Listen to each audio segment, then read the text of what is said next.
You got a minute? Wow. Hello, Feral friends. Welcome back to Feral. I'm your host, Savannah Montana, and today we have a fabulous woman joining us. She's going to talk to us about rebuilding, reframing, and reclaiming your power. She went through a very public divorce, and she totally reinvented herself. She also moved from Tampa to Miami in the middle of doing all of this, and her favorite thing to talk about is money. Money specifically with women. So, without further ado, I give you Angela Duncan. Welcome to the show. Thank you so much for having me. Yeah, of course. Thank you for being here. It's funny, like when you're going through that intro, I can almost put myself back into that moment when I left Tampa to move to Miami and how scary that was. So I almost felt like that scared feeling for a moment, even though it was a couple of years ago. It's like you're reliving it as someone else is telling it. Yeah, that's crazy. So how long ago was it? It was 4 years ago or two that you moved? I moved to Miami almost 4 years ago. Okay. Yeah, my divorce was finalized 3 years ago on Valentine's Day. Yay. Wow. I never would have expected that. Happy Valentine's Day. Yeah. Now you have your self-love. Yes. But it didn't feel like that from the beginning. Not at that time, no. No. It was pretty sticky. We're going to get into all of that, which I'm really looking forward to. The fact that she's even comfortable coming on the show and talking about this, I've had guests have conversations similar, and they just can't get out the words, which is totally understandable. And you don't have to talk about anything you're not comfortable with, of course, but it's not an easy thing to discuss. But you seem to be very comfortable and open about it. So yeah, I feel like the more that you talk about the pain, the less you feel it. Mm-hmm. So when you're not talking about it, you keep it in this little box. Yeah. You don't release it. So the more I talk about it, the easier it is to be able to talk about it. Yeah. I actually wrote something in my journal. I think it was today. It was either today or yesterday. And it was about what vulnerability is for me, like what that feels like for me. Yeah. And to me, being vulnerable is being honest with yourself out loud in front of another person. There you go. That's exactly how I feel about vulnerability, but it sets you free once you can say it out loud a little bit more every time. Yeah. So I totally agree with you. Yeah. So let's get into your story. Your quiet power. So a few years ago, like we discussed a little bit ago, you took a couple years off and you moved from Tampa to Miami. Mm-hmm. What did that reveal for you? What was it like a reflection moment? What was your, I guess just tell us the story of what made you make that decision. Yeah. So going back to when I was married, we were very publicly known, right? We did a ton of advertising, so billboards, radio. If you went to the hockey game, my face was there, So it's like my face is all over town, and our name signifies a duo, D-U-O, right? So there's two people. And so it was great when things were great, but as our marriage, it takes two people to win in a marriage, it takes two people to lose in the marriage. And I'm responsible for my part of it. But I started to feel like everywhere I went that I had to put on this face, right? Because I'm on stage and people don't want to know how much trouble is going on. They want to know that this is, the couple that everyone's looking at. And it was very difficult and it really weighs on you. So when I left the marriage, I knew I needed to leave the city too, because there was no way that I was going to heal in Tampa with all of the faces everywhere, and people are still to this day think we're still married, which is crazy. Wow. But moving to Miami was very scary, but I knew I needed it for myself to be able to heal. I needed to change my environment. I needed to change where I lived. I needed to change the people that were around me. And I went through a very quiet time because I needed to be able to hear my own thoughts and say, okay, who am I now? What does that look like in the future? Who do I want to be? And I had a therapist, and she's like, this should be a very exciting time for you. You're in a new city, you get to make new friends, you get to figure out who you are. And it wasn't exciting. It was very scary because who tells you who you are but you, right? Yeah. So we have a friend in common, Melissa, and one of the things that she would tell me is like, you can't lie to yourself. So if you really want to know what's going on inside, have a conversation with yourself in the mirror, because when you're lying. to yourself, right? Yeah. You can lie to someone else, but if you stare yourself in the mirror and you're having this real conversation, which kind of sounds crazy now if I think about it, but yeah, I'm talking to myself in the mirror and I'm like, who are you? Who do you want to be in this moment? You get to choose. Who do you want to impact? How do you help other people? You know, what is your purpose? Why are you going through this? And then when you get to that other side, who's going to be there that you might be able to help? So I think a lot of that was my driver, thinking about, you know, I am given this opportunity. I'm going to make it to the other side. I have no idea what it looks like. And maybe someone else I can help out later. So that was probably the biggest and hardest thing I've ever done, was go through the divorce and move to a brand new city and just not know anybody. That's wild. I got sugar bumps everywhere while she was telling that story. That's amazing. And yeah, that's like such a reflection and also really good advice. Have a conversation with yourself in the mirror. If you feel like you're lying to yourself, which obviously you know that you are, you can't hide from you when you look yourself dead in the face. Yeah. Also another gold nugget, and I say this all the time, you can't heal where you were broken. So moving out of Tampa and totally changing your surroundings, your state of mind, the people, the places, the things was probably obviously the best decision you could have made because you immersed yourself into something completely unknown. Yeah. So that's amazing. Well, while you were telling that, you talked about being quiet and reserved, which is a common misconception about who you are and your personality. What do you have to say to people who do have this misunderstanding of you? Yeah. And it's really tough, you know, because in Miami, South Florida, there's so many events and things that you go to. And I like to be the person who observes. I love people watching. And then I engage with the energy that I feel is good energy, right? And it's hard to tell that when you're so immersed in the crowd. So I think a misconception a lot of times for us quiet people is, you know, like we are unfriendly or we're not nice people. And I think if you see someone who's being quiet and you are the outgoing person and you can kind of feel their energy a little bit, go say hi to them. You know, sometimes I would love for just someone to come up and just have a conversation with me, because it's kind of scary as the quiet person to go into a crowd of people that you don't know, especially as we get older, and just start talking to random people. You know, when my daughter was in school, I could talk to their moms, or if she did sports, I could talk to those people. But being an unknown person in an unknown city that is in a group of people who all seem to know each other, it's very intimidating to go up to people like that. Like, I feel like I'm a pretty confident person now, but then I wasn't. And to just strike up a conversation with some random person, you know, I say, reach out to that quiet person. Let them know it's okay, it's safe, come talk to me, you know? So. Yeah, that's good to know. I wouldn't think to do that because I don't like to make people uncomfortable, but I also realize with my branding, I make people feel uncomfortable all the time. Yes. But it helps bring people out of their shell. So that's good and I to think know. if you do that pretty quickly, you're going to know whether or not you're invading their space and they want that, or, you know, they're just maybe relieved that, hey, someone came over and talked to me. Yeah, because I have had those moments, even at the networking events that we've been to together.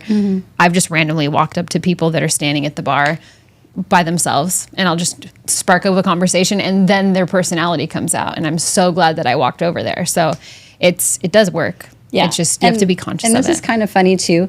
I tend to walk up to, and this might sound a little shallow, but I tend to walk up to like the most beautiful woman in the room, because most people don't want to talk to her because she's intimidating. Like the guys aren't going to go talk to her. The women are like, oh, she's so beautiful, you know. So I'll go up and talk to them because they're the least, the person that's going to be least approached. Yes. And just strike up a conversation. And the same thing, I feel like they feel what I feel is the quiet person. Nobody wants to talk to you.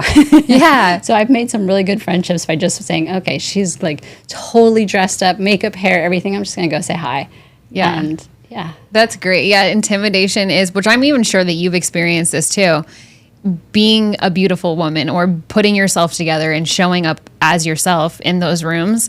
Yeah, people are not super friendly. People really don't want to fucking talk to you sometimes. You're like, well, I'm really glad I came here. Nobody wants to talk to me. So yeah, that's funny that you mentioned it, because I've never heard another woman speak about that before, but it is a real thing. And I'm sure we've even felt it. There's beautiful women in South Florida everywhere. And I'm like, oh, I'm intimidated by other women all the time. But I'm also comfortable enough with myself that I can talk to anybody. Right. But you got to get there Yeah. with you beforehand. Yeah. So being the quiet one and in your relationship, your your ex-husband, he put out a press release when you guys got divorced. Yes. So then Not even you couldn't. divorced. Yeah, you it were was separated. Yeah. So you were in the process, and now very well-known couple in Tampa, plastered all over the place. Now a press release has gone out about you're separating. So what was it behind the scenes of the headlines? Yeah. And so at that point we weren't talking. And so the attorneys are the communicating between us, right? And he had mentioned to his attorney, I think, that people were starting to call the office and ask questions like, who cares, right? We sold real estate. Whether or not we're together, your house is still being marketed by this big team. Everybody's still there. The agents are there. The admin, all of the marketing dollars are there, but they were kind of focused on it. And so we were getting calls at the office asking questions. And so he's like, I think we need to get ahead of this. And he's the marketing person. And again, I'm the quiet person. And he said, here's what I want to put out. Yeah, yay or nay. And I thought I could fight, because I don't really like the wording of this. It doesn't sound super nice for me. I understand his business reasons for it. So do I fight at this moment, or do I just let it go? And I ended up just saying, go for it. If you feel like this is what's best for the company, because I care about the agents that are there, I care about the staff that is there, I care about the clients. If you feel this is in the best interest of the company, then go for it. And peace. I'm moving to Miami. Yeah, and I'm getting the fuck out of here. The fact that he felt like he had to publicly say, hey, we've decided to divorce. We're amicable. We care about our clients. We care about our company.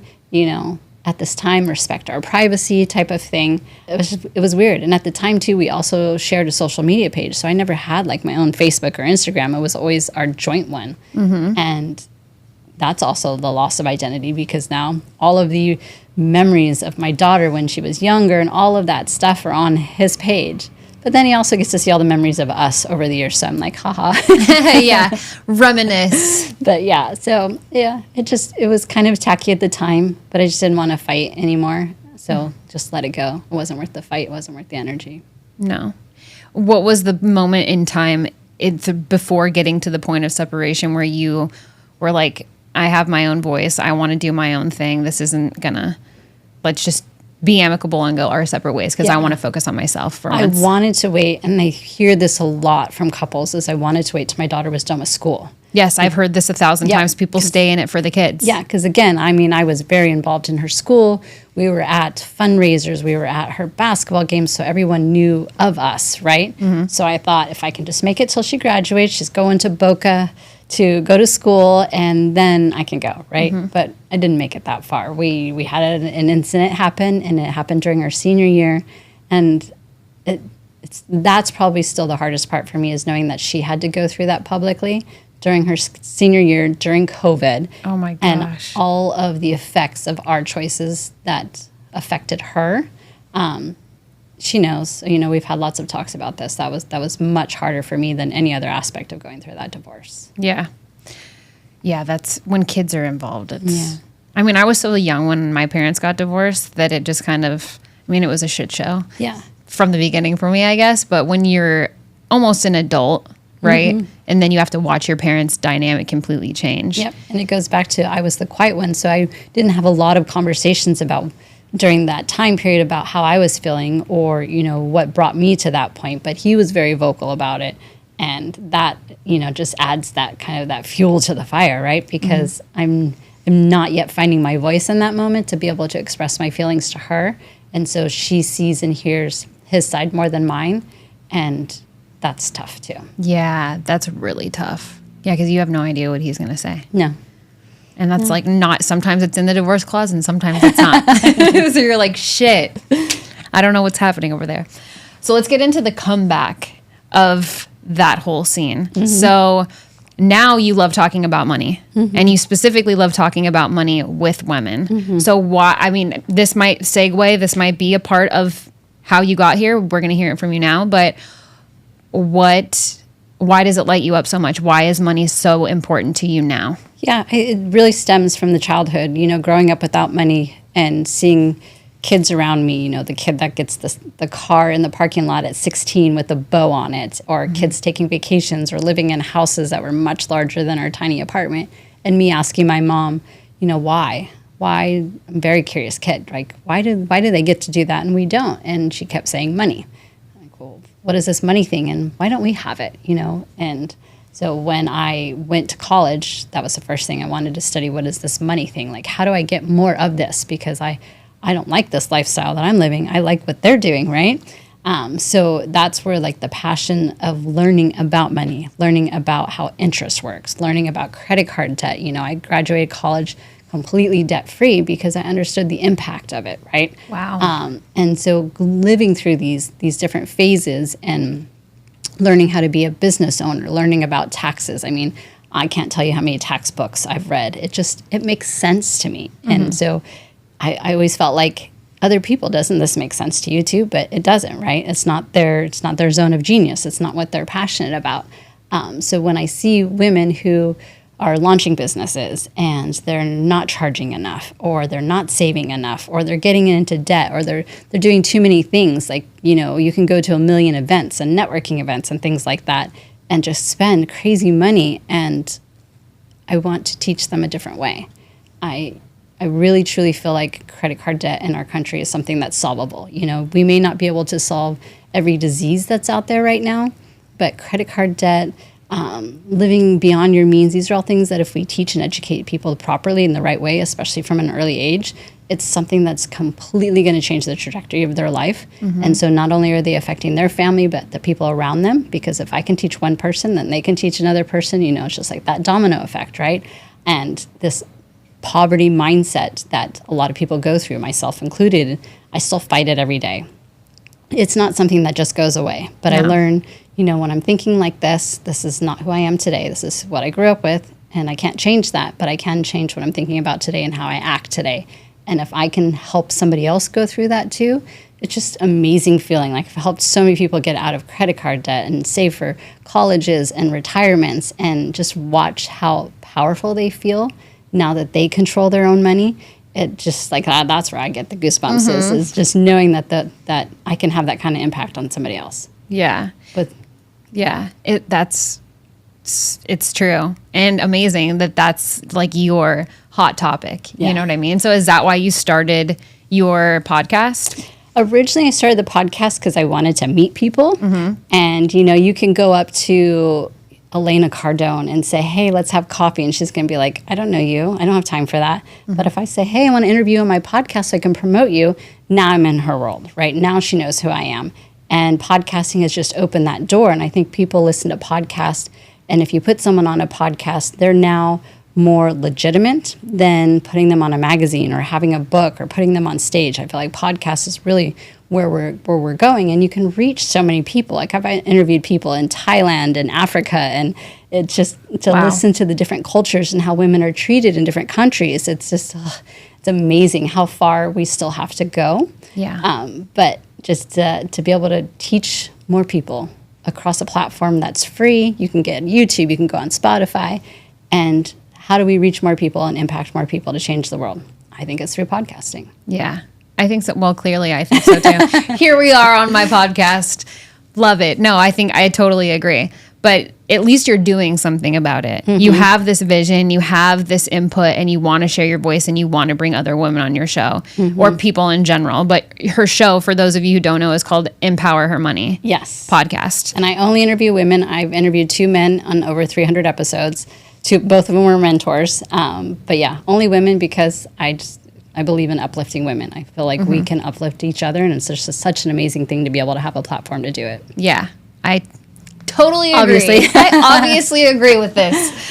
So if there's one myth or one truth about finances that's going on right now, or maybe just with women, let's specify women, what would you want to crack open on a myth, like bust it open? Yeah, debt.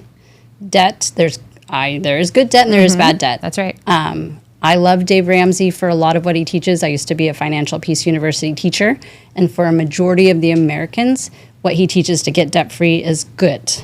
Because if you don't know how to handle your finances, you don't know how to control your debt, then just get out of it, right? It's just like anything else, like drinking, right? If you don't know how to handle your alcohol, then just don't drink.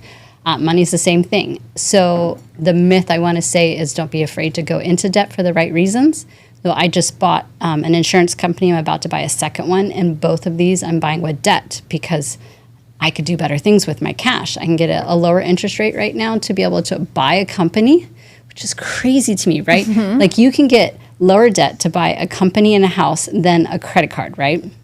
Yeah, credit card rates are insane. Doesn't that tell you, like, you shouldn't be using the credit card? Yeah. They're penalizing you for that kind of debt. They don't want you to do that. But in this country, we promote entrepreneurship. That's why you can go get a business loan. An SBA loan is actually lower than if you want to go buy a house. So the government is promoting you to start a business over buying a house. What does that tell you? Like, listen to what... Don't buy a house. Yeah. Unless it's an investment property, don't buy a fucking house Yeah, to or live unless you plan to like live there forever, then maybe it makes sense. Yeah. But, so we're going to go way off on a bunny trail there. Yeah, but debt is the end. Debt, yeah. Don't Smart believe in debt done carefully, strategically is a good thing. Yes, I agree. Tell us a little bit about your insurance company while we're on the topic. Yeah. So you have to have a license for whatever state you practice in. I am only licensed in Florida, which is good because there's plenty of people here who need insurance. And my focus is on business owners, a lot of women business owners, because they'll launch a business, a coaching business, or, something like that. And they think that they don't have a budget for the insurance piece of it, but they definitely do. And they need to have it because there's plenty of billboards all around us. And they're very expensive. And there's a reason why the attorneys use the billboards. It's because they make a lot of money through lawsuits. And we want to make sure that the business owners know what coverages are available to them. I love to teach. So I'll tell them all the opportunities that are available for them. And then you pick and choose as the business owner what makes sense to you. So ensuring that your business at least has a liability policy, that's most important. Depending if you have employees, things like that, we'll get into that with each client. But I just want to make sure they're protected. Because you work so hard for your business. It takes one lawsuit, wipe you out completely. And it's very sad to watch. That is very sad. It's like make a cookie and it just crumbles. And you're like, damn it, I really wanted to eat that. Or like it hits the ground. Yeah. You're like, damn it. 5-second rule? There's no 5-second rule in a lawsuit. No. And I've been through plenty of them to know that a good insurance policy with a good attorney is, protection that you can get ahead of time. What is the name of your insurance company? It's Renegade Palm Beach. And so, a lot of business owner policies that we do. And a lot of commercial buildings, too. Because we have hurricanes, we have floods. Want to make sure that you have the right insurance in place should something happen. Yes, absolutely. So right now you're in a phase where you're blocking out the noise. So you're doing less networking, less events, less cookie cutter structure, and you're just going all in and focusing on your insurance business and what you're doing right now. Yeah. So why are you doing that now? So post-divorce, we talked about, I was going through who am I? And I really an identity crisis and figuring out what that looks like. And I wrote a book. I became a best-selling author. Did launch the podcast. I've spoken on stages to talk about money. I still teach classes about money and real estate. And I needed that to grow. I kept hearing, and we'll go back to, my Christianity. I kept hearing from God that I'm not ready yet. Like I kept what's next? I need something. I don't have this real estate company. I'm not part of this brand anymore. I need something to focus on. And I kept doing these little things that it just wasn't enough for me. But I kept hearing, have patience. It's coming. Have patience. You need to grow. You are not the right person today that I need you to be for the next opportunity. And these doors kept closing, and I would get frustrated. And then this year, I met a company, and they're, a newer insurance company. It's a franchise. Renegade is a franchise, and they want to grow. And so I had a couple calls with them, and I was like, okay, God, is this it? Are you going to close this door? Am I ready for this? And things just fell into place, came together, and it's been going really good ever since. But I knew that I needed to grow into the person that was going to run this company, because I no longer am married and have that +1 to be able to do the things that I'm terrible and I really suck at, right? Right, yeah. I had to learn how to speak better. I had to learn about marketing. I need to learn about hiring and all of the things that I wasn't the best at to be able to be the business owner that I am today. That's amazing. Wow. I could just listen to her talk all day. I really could. No, that's super cool. And I'm so proud of you. You should be proud of yourself, obviously, for buying an insurance company and betting on yourself. Again, it's so scary, though. Yes. And you just have to do it. You have to take that chance. And you might have thought you were in a phase of your life where you were going to kick back and just start to enjoy things. And then you were like, nah, actually I'm going to start a new business and just go all in again. Here we go. I was praying. I was like, God, I feel like I have one more big build. You know, I'm ready for one more. And it just wasn't the right time until recently. And so I'm building again. It's a lot of fun. I think it'll be good for the next 5-10 years, and then hopefully I can retire and just go move to Europe or something. I don't know. Yeah, same. I'll meet you in Italy. Yes. I keep getting all those ads served to me that it's like $200,000 for a villa in Italy. I'm like, yes, you can't get a car for $200,000 in America. You couldn't remodel like a piece of crap to do that. No, I'm like, I'll take it as is. It looks beautiful. I'll take it. Yeah. So what does success look like for you now? Yeah, success now is being able to help and impact other people, to be able to teach them the things that I've learned. I'm going to be 47 this year, and I have 20 plus years of life experience. So when I can see someone else that I've given even just the smallest piece of advice and they've implemented it and it's changed just a little bit of their life, to me, that's success. Yeah, that's amazing. I like that. Impact is everything. Yeah. I feel like as women, it's a part of our purpose. Just by being female, we always want to help and give back. Yep. And it's that heart-centered approach. Yes. And some women have lost that along the way. No offense, but a lot of women are not that way anymore. Yeah. It's culturally, society, it's not that much as it used to be, I think. But when you find like-minded women, I feel like their goal is This is an interesting impact. topic, and we'll probably go way off base here. No, but go I was ahead. reading something recently how, we as a society now, we encourage women to be entrepreneurs. We encourage women to be more of that masculine role. And so we're creating a whole society of women coming up in that type of environment, right? They're powerful. They can do what they need to do and build businesses and do stuff without that male counterpart. So now you've got this whole generation of men coming up, like how they're no longer the dominant in the relationship because the woman has been taught that way. And so I was reading, and I think this was the Diary of a CEO. You listen to podcasts too, and he was talking about this, especially in Europe, how depression is so much more, I don't want to say available. I'm trying to think of the word. It's happening so much more in the young men because they're lost. They were built to be the dominant figure, to be the masculine, and then you've got women in that role, and they're coming into this relationship, and they don't quite know how to be in that relationship because we've shifted so much as a society. Yeah. So all of those young men that are going through depression, and they're talking about these numbers and statistics and suicide rates, and I was just amazed because here I am thinking, I want to empower women, I want to help women, but I don't think how that's going to change the society of how the male comes into that relationship, because they're used to being the one who's the breadwinner or the one making more money or running the businesses, and the woman comes in as support because that's what I've always done. Yeah. Now it shifts a little bit. So how does that change the dynamic of how they think and how they're raised? And how do women raise men to be able to be supportive instead of being the dominant person? So I'm kind of fascinated and been reading a lot about just that shift in society and how it's affecting the other side too.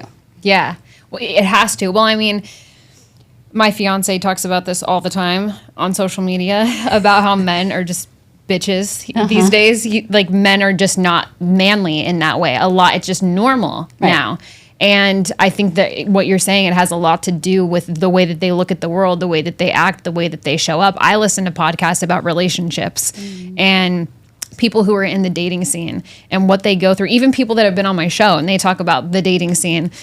And I'm just blown away how people show up and how non-masculine some guys are. But then you want all the perks of her to be this feminine and this support system and all the things. But then you show up as a female at the date and you don't want to pay for her dinner. You don't want to plan the date. You don't want to, I don't know. It's just these random things that because it's so confused. Like you're saying, they're lost. Women are too, in a sense where we want to be empowered. We want to do our own thing. We want to make our own money because we still want to be safe. Yeah, I still want the security. I still want to have my own shit, my own show, my own events, my own, social media platform. I love what I do, and I want to be successful in everything that I do. But yeah, we as females, we need the security, and I think there's a happy medium that I'm still finding in my own relationship where I'm still that support system for him, but I have to give some support back to myself. Right. So But then it's challenging to the men. They need to step up that masculinity a little bit more, I think, and they're losing in that battle to themselves. They are. I think so too. My fiance is not losing in his masculinity at all. he is a wild man. He is like all the macho you could ever imagine. But yes, like the young men coming up into it, or even, I mean, it can be anybody. But yeah, I think there's a lot's going to come out. I think we're not even halfway through the battle of what is going on with men and women. With that shift. that masculinity, feminine energy. Because when you're in one or the other, I mean, when women are in our feminine energy, we are the greatest. But when we tap into our masculinity to be successful or to put on our business hat, basically, we're super powerful also. So it's like we don't just have to be this all the time. Right. Same thing with men. Yeah. You know? And they can be supportive and masculine. It's not like, you know, it's actually more masculine for you to be supportive because you were built to be that way, you know? But they've forgotten that because society has changed the perspective of how that looks now. Yeah, agree. So if you could tell something to women who are going through that not so fun part, the painful part of their life, what could you tell them to let them know that the grass is greener on the other side? Do some little things that are not normal for you, right? Like I love country music, but I can't dance. So like taking a dance class, it's uncomfortable. It's something different. And it could be part of my new personality, but I don't know. You know, I hate to cook, but I've taken cooking classes, you know, so like just little things like that, do something different. I took tennis lessons. I just wanted to see what this new identity looked like and what I think I might enjoy that maybe I didn't before, because there's a lot of your personality that you lose and then you kind of shift.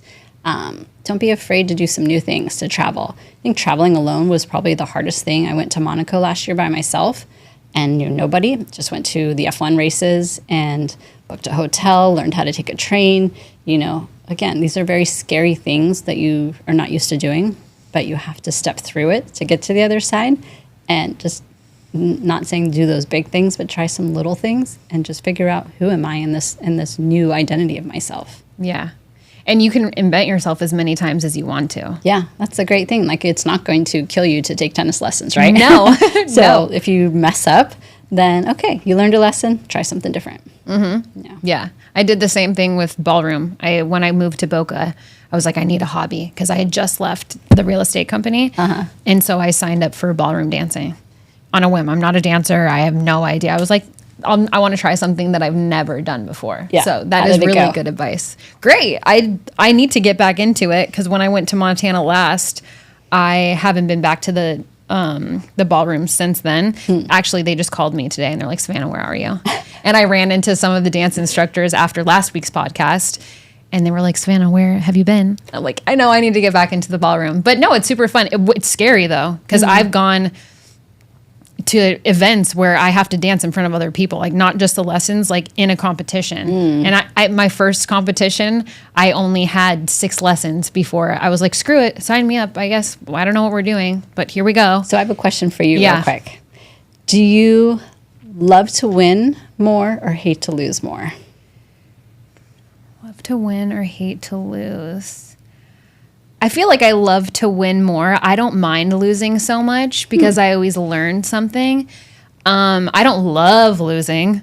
Losing's not fun, but I feel like I usually don't feel like a loser when I'm competing in something because it's just you get better and better. But I was a competitive cheerleader for most of my life. So interesting. I would have thought you answered the other way, to be honest. Yeah. Hate to lose. Yeah. I hate to lose. Like, it is just...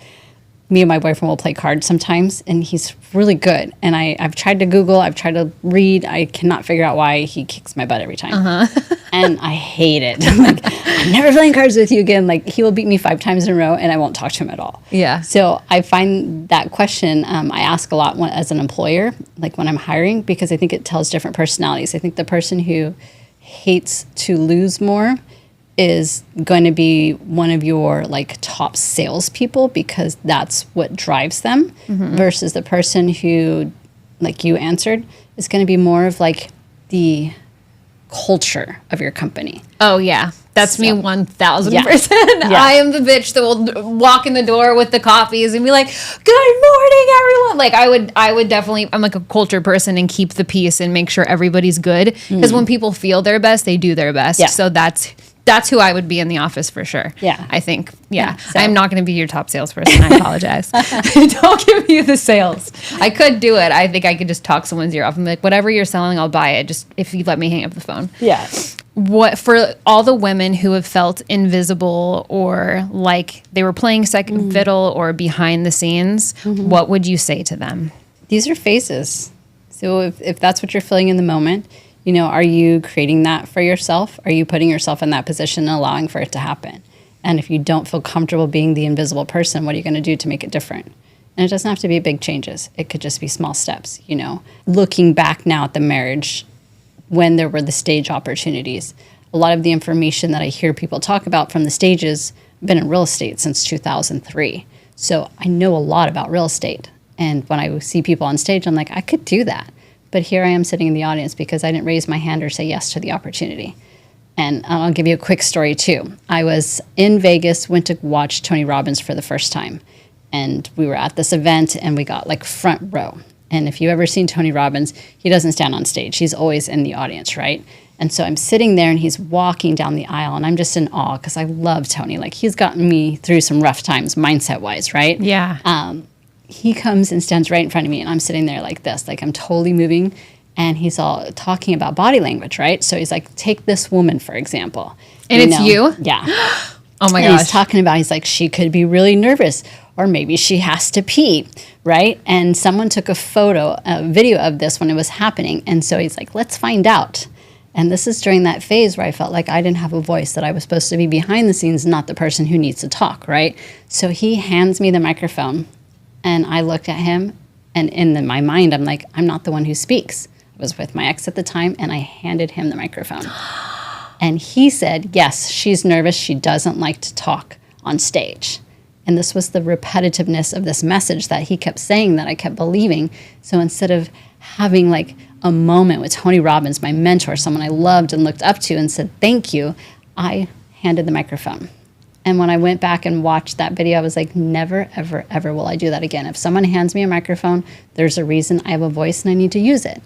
So it's like I have this regret, but when I think about someone asking me to be interviewed or to be on stage, there's a reason why they're asking me. And I have to understand that I have something to give back and to not say no to that opportunity.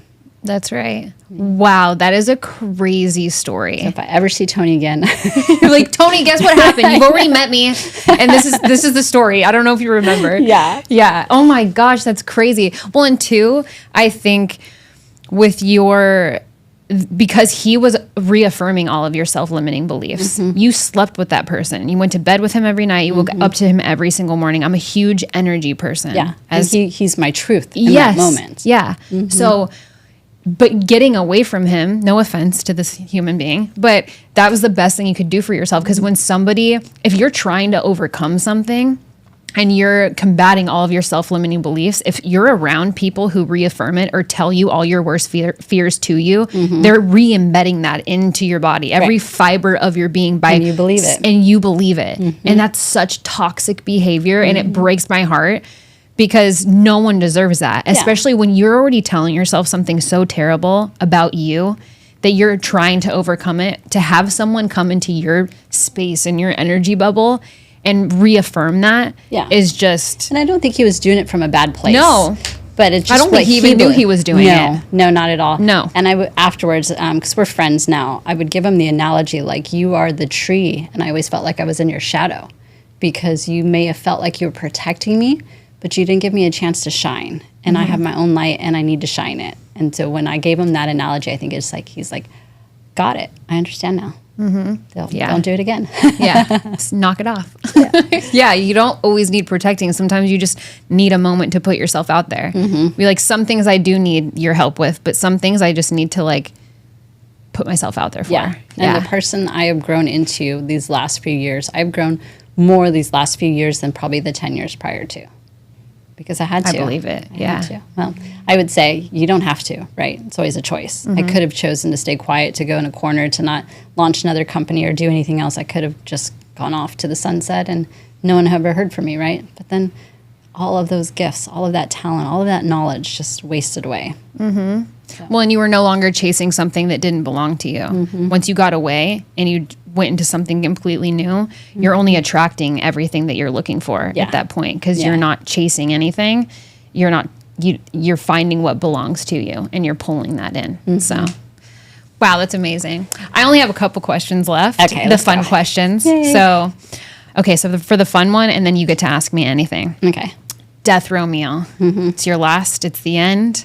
They're going to slaughter you somehow. I don't know what your sentencing is, but last meal of your life, what is it going to be? So we talked about the alcoholism. It definitely runs in my family. So I tend now not to drink as much, but I love the taste of whiskey. So my last meal would be a glass of whiskey on ice, just whiskey on ice, and then a charcuterie board with some good cheese, some good meats, because all of that is awful for you.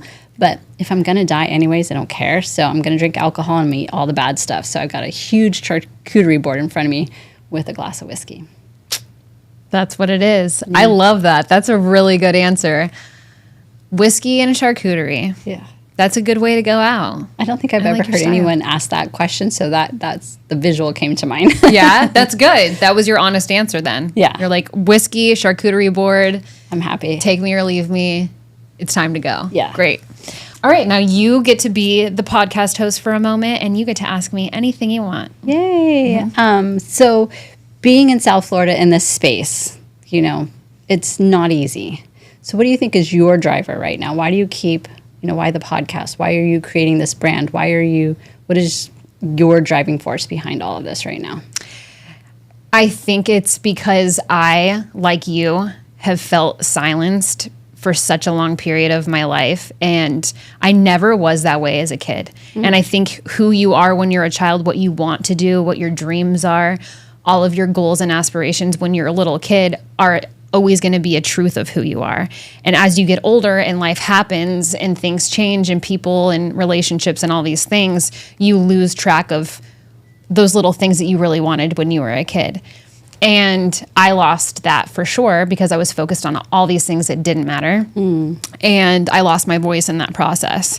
And so when I look back on my youth or my confidence or the girl that I was, I didn't recognize myself anymore. And so finding my voice and showing people who I really am and being outspoken and being feral and being on social media, being the crazy psychopath that I usually am, I want to give that to other people. I think we walk through life and we forget who we are, and you can become a non-player character in a blink of an eye. And it's just not what my life is meant to be and not who I'm meant to be, but I allowed outside things to control me and I built the cage for myself.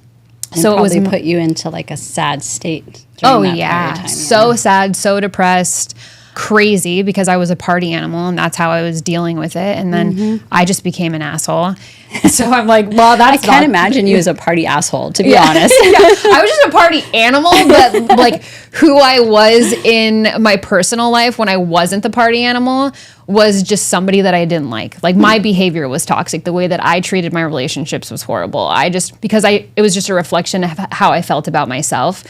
And then, so now coming out, showing people who I am, having Savannah, Montana, hosting my podcast, doing my live events with women every month. I want people to know that you can be who you are whenever you want. And by being your true self and by being unapologetic about who that is for you, everything can work out.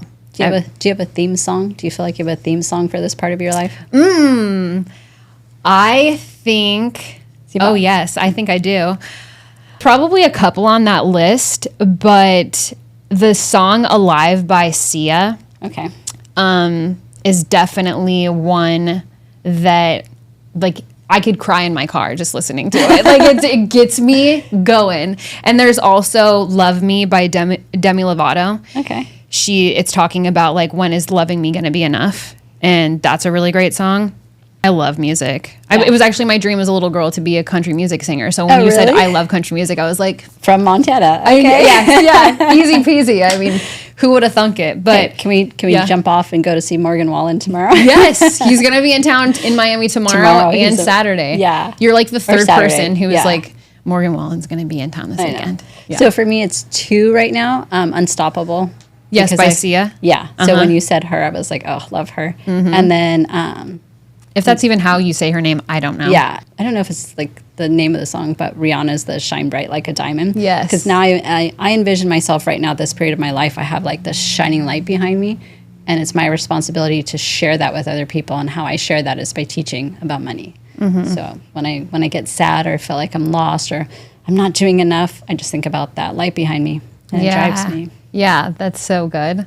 I love that. Yay. Another good one too is it's more of like a gangster song. It's not, it's chicks, but I think it's called Meet You by Meghan Trainor and Nicki Minaj. She has like a rap portion in it. Okay. But because I'm now showing myself to the world and I'm now like I want to empower anybody. It doesn't even just have to be women, but anybody who feels like they were silenced or they're not showing their true self to the world. And they're ready for that. Yeah. So that song "Nice to Meet You" is like, this is me. Like, take me or leave me. It's super nice to meet you, but this is who you get. So yeah, there's probably a whole playlist we could make of empowering songs. Probably. Well, thank you so much for being on the show. I loved having you here. I think everything that you had to say was definitely things that need to be said.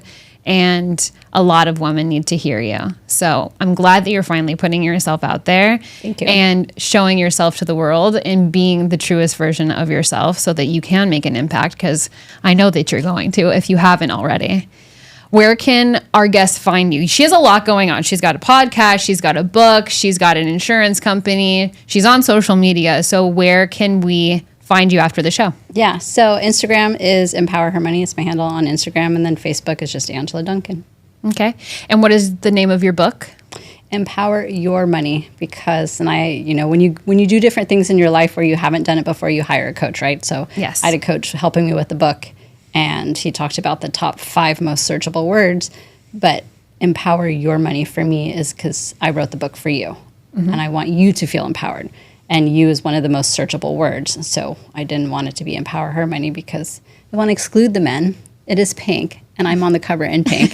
Yes. But, a man can read it, and if you can just take one thing away, implement it, and just change your life a little bit, then that's the impact I want to create. Yes. Great. And then Empower Her Money is the podcast. Yes. Which is on pause It's on right pause, now. new recordings, but there's over 300 episodes. Yeah, there's 300. all there. Like, you've got plenty of time to listen. Yes. There's plenty of episodes in there. I need the singular focus, which is insurance right now. Yes. Yep. That's right. She's staying uber focused. Well, you guys, I hope you guys had a good time, as much fun as I did with Angela today. You guys know where to find me at Savannah_Montana. Follow the show at Feral with Sav. You guys can watch us on YouTube, wherever you get your podcasts. Listen, follow, like, subscribe, leave a review. You guys can email me at feral@savannahmontana.com if you want to share your story, give me some of your crazy confessions, or ask any questions. Until next time, thank you, Angela Duncan, for being on the show. And I will see you on another guest episode on some Friday. I don't know when you guys are watching this, but I will see you then.